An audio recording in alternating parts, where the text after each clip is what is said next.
vese takurati kuna general demoni hombe rine chigaro rine nyembe dzikusecha vanhu.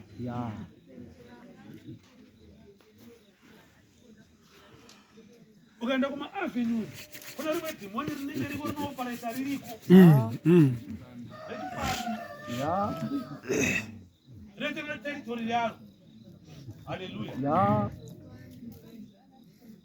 Tikavai munochivesho muno muchaona kuti ukaenda kana kurosa kune dhimoni reko kana pagweshako kana panzvimbo.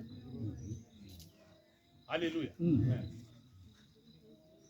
Haleluya. Amen. Madhimoni ari kuopareta ari panyika akakandwa panyika. Muchaona namazuva ano kuti kuna madhimoni akuchionekera akanga asingaoneki kare aako mazuva ano. Tinoanzwa nekungotaura kuti takomana. Haleluya. Vakavara rume chenjerai mungwarire. Haleluya. Kune madhimoni akuuya anenge akanaka zvekuti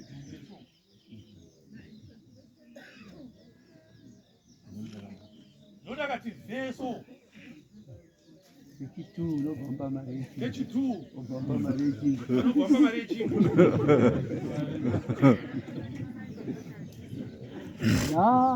shoko hanzi akakutarisa namaziso. Kana mauri musina Kristu waenda awenda aumire zvokuti hayo hakuna. Haleluya. Ukangomba mari chete vakwena naye kudziva Indian Ocean.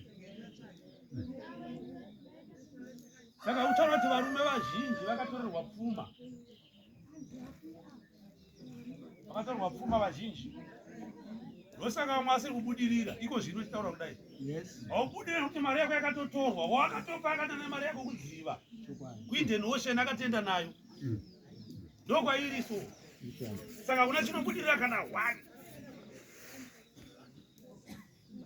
Ende vanozotaura kuti varume vatiri kuva kuti kukohwa.